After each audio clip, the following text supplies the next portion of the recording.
G'day teacher geeks, I want to give you some really simple tips on how you can make an infinite range of PowerPoint slide designs that are more engaging, and also you can tailor them a lot better to the particular topics that you're teaching. So this is really simple, and I know many of you probably know this already, but some of you won't, and that's exactly why I'm making this video. So I've just got my PowerPoint open here, and where's my home? Let's go. Okay, I want to make a new slide. If I go to design, you know, I have all these preloaded designs, but in the past, I mean, I know they're getting better, but in the past, they weren't that interesting, and they had nothing to do with what I was trying to teach. I could just never really find designs that I liked. So I came up with this simple solution. So let me show you some examples of my slides, and then I'll explain how to make them. So this is from my Introduction to Psychology, and you can see they're just, I don't know, I find a little bit more relevant to what I'm trying to do. For example, if I'm trying to explain something, then I've got a blackboard. And then if I've got a question I want students to think about, I can use this.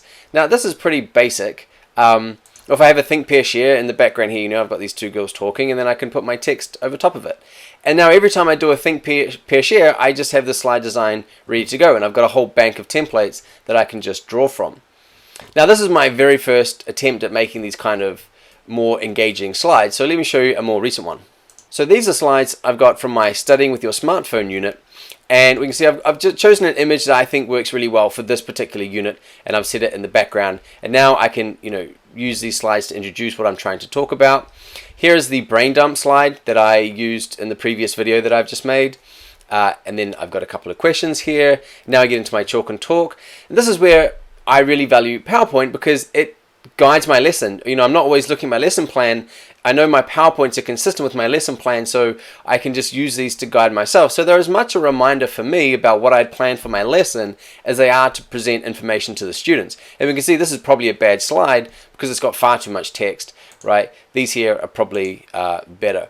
And then I get into experiment time. Like, I just like this image because it's just something a little bit more engaging. Then at the end of every lesson I have this is my guiding question. They write in their workbooks, they answer it, and then I've got space here for an exit ticket. Now, alphabet soup, the alphabet game, I'm going to explain that in my next unit. You know, I can see here I've got some yellow background. I kind of like this. I toyed around with this one. So we can see infinite range of options we have for slide designs. Whenever I'm watching a video, I use this, right? Popcorn and a movie. So how do I make them? Let me show you. Okay, so I've got my boring blank slide here. What I want to do is format the background. So I simply right click, scroll down to format background, and I'm sorry, this is probably too small for you to see on your screen, but I'll read out what it says. We've got solid fill. Now I could just click this button and change to a solid color, right? Not that much, not very exciting. So I need to go picture or texture fill. Now what I want to do here is I need to make sure I've got a picture to insert into the background. So what I have a account with Big Stock Photo, which is it cost me around about a $1 per image, and then I can use that as much as I like, because I need to make sure because I'm selling my materials, I have to make sure that they are legit, right? But what you could do is go to Google and find a free image. So let's see how to do that. So I've gone to Google and I've simply typed Blackboard, and I get all these images here. But I want to make sure that I'm using one that I'm legally able to use. So I click Tools, go to Usage Rights, and scroll down to Creative Commons License. Now this means that these images people have released them and they're okay for me to use. So I quite like this one. This looks quite cool. All right, so I'm going to save this now.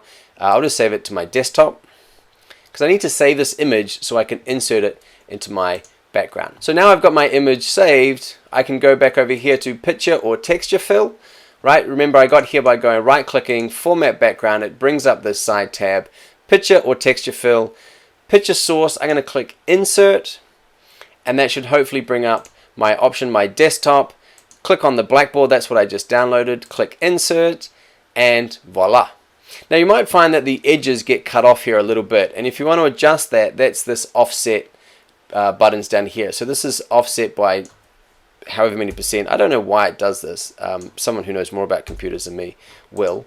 But anyway, I've just clicked those all to 0, and now it's filled up the slide. Now I'm ready to go. Now I've got, I think, a far more engaging slide that's a little bit more interesting, and now I can just simply write, right, and then I just change my fonts as per usual. it's these little things that can just make a slight difference in our teaching. And this took, what, 5 minutes to explain, but now suddenly our PowerPoints are just that much more interesting. And the slow accumulation of these skills over years, I think we just keep adding them to our teacher toolkit, our teacher cool tick, is just what will is how we'll continue to get better as teachers. Exactly why I started this YouTube channel. I remember, I don't want anyone to be offended by me giving these, which are to many people very obvious tips. I remember I gave a presentation to some colleagues once, and I didn't add the animations to my slides, so all the bullets just came up one at a time. And a colleague came up afterwards and said, "Hey, would you like me to show you how you can get your bullet points to come up one at a time?" And I actually felt quite affronted, like, dude, you don't think I know how to do that? Who are you talking to?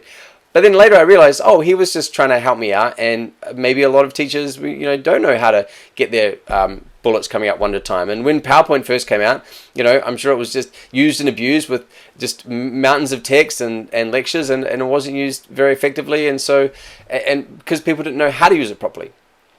But anyway, I like it as a valuable tool because I can use it to remind me of what we're doing, and also how many times do we do a think, pair, share. We propose a question to the students, and then they forget what we're talking about, and they're like, wait, what did you say? But if you've got it on the board, they can refer back to it, right? And it's really useful for that as well. I'm not a PowerPoint salesman, by the way, but I know a lot of teachers use it. The other advantage of PowerPoint is, when I am posing a question to students, I think really carefully about the phrasing and the wording and the particular question I want to ask.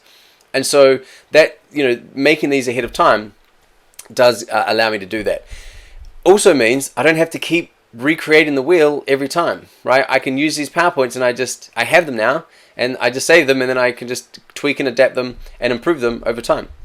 Anyway, that's how you can make an infinite number of slide designs. You simply find a copyright-free image, format it into the background, and then you can use whatever you like to make your slides really relevant and a little bit more engaging. If that was helpful, please leave a comment. If you've got other tips that you'd like to share, leave a comment as well. I'd really appreciate it. All right, cheers, thanks, good luck.